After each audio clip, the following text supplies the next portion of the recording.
What is your favourite holiday location? Spain. Tenerife. Greece. Tenerife. Paris. New York. Thailand. Greece. Ibiza. America.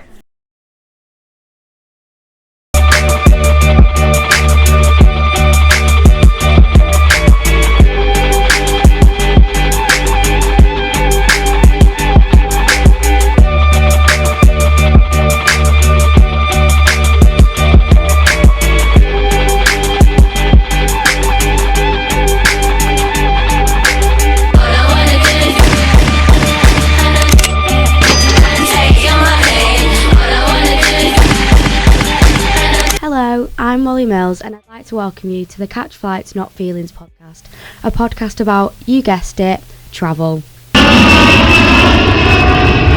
That brings me on to my first special guest, Beverly Bowden Mills. But how is she relevant to travel? Let me tell you. She was a very well-respected travel agent for 10 years, and let me tell you, that woman loves a holiday. She is very well travelled. And why travel? Why have I chosen this topic? Well, 30 out of 66 million Brits travel abroad each year, and I don't want the other 36 million people to miss out. Without further ado, let's get the show on the road.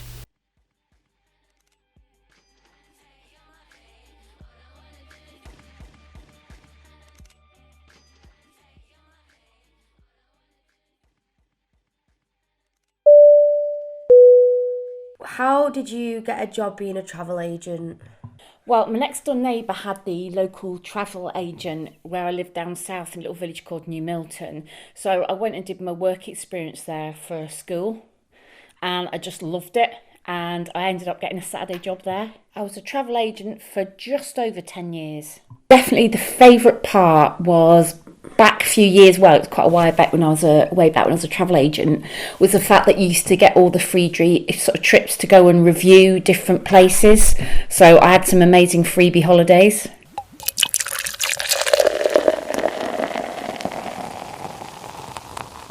Part of the sort of like the bonus for doing really well with your sales, they used to have these different global meetings, and so we had a choice of a couple, but I really wanted to go to Africa because it was on my bucket list. It's just a different culture, it's just a completely different way of life.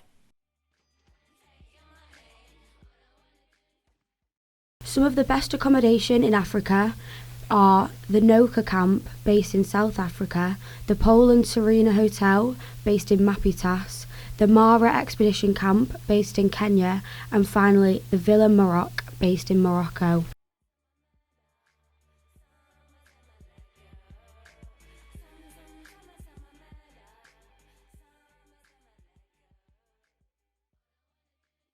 How much on average did you spend on the trip? Could you have spent less? Well, I think back then, because it wasn't such a popular destination, the flights were nearer £1,000. I think now they're nearer £500. Well, obviously where our hotel was, it was a really nice area, so we didn't stray far from that, so it was quite expensive, sort of the restaurants and the shopping. I mostly spent about £300. If I went again, I'd want to go further out in the community, because obviously eating would be a lot cheaper and a lot more interesting. I went in January and it felt really hot. I think it was about 34 degrees, so it felt a lot hotter than England.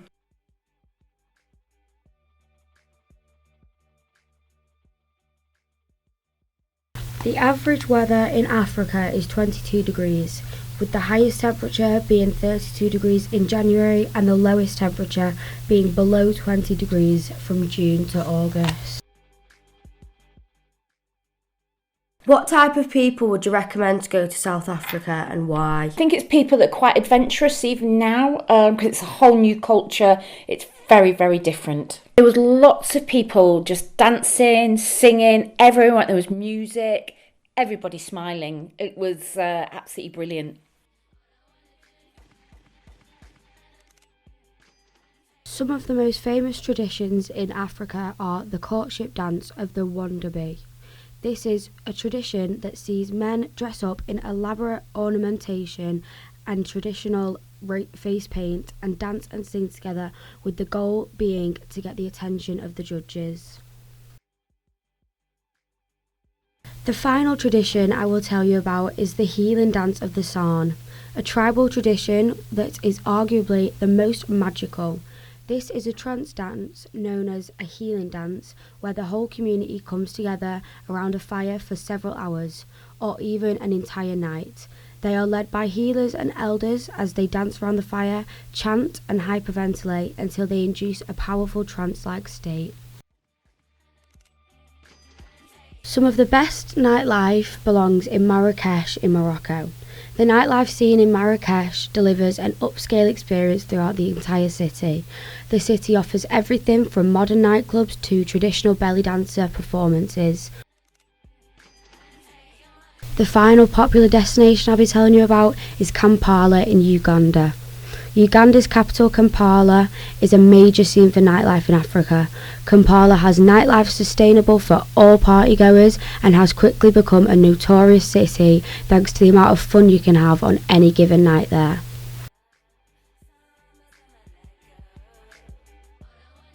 When I went, you had the choice of it being quite formal, but then and the food was amazing, very different. I can't really describe it, but it was so much dishes to try, but then you could go out afterwards, and the nightlife was much more relaxed. It was very lively, really enjoyed it.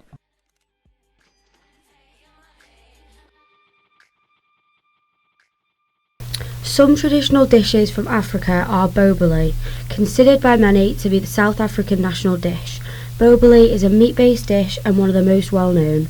Other dishes include bitlong, bourbon bunny chow and malva pudding.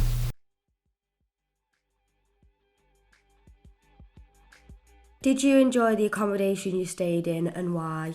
Yeah, the accommodation was beautiful. The views were stunning, but the customer service, another level. I've actually never experienced anything like it since I've been there. We weren't too far out. We weren't too far away from the main part of it, so we had everything on our doorstep.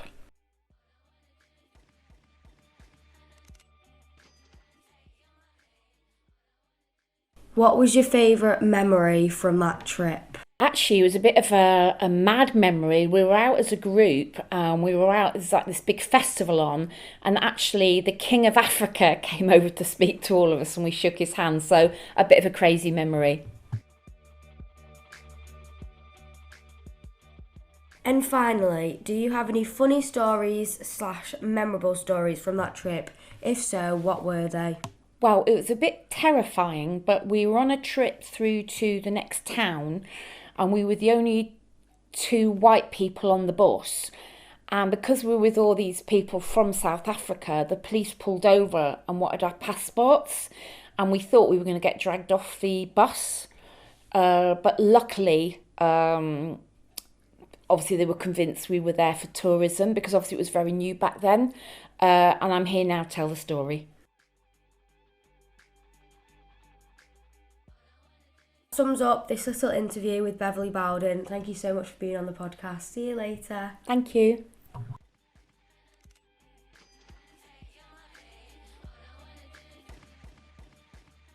That brings this week's episode to an end. I would like to thank my glamorous guest for her time and great advice, but that's not all.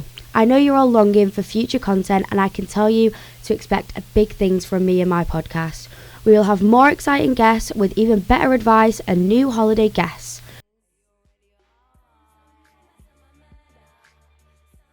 So if this week's travel destination doesn't sound like you, we will have plenty more episodes surrounding different locations, so stay tuned. Make sure to tune into our podcast Instagram at Catch Flights Not Feelings Podcast.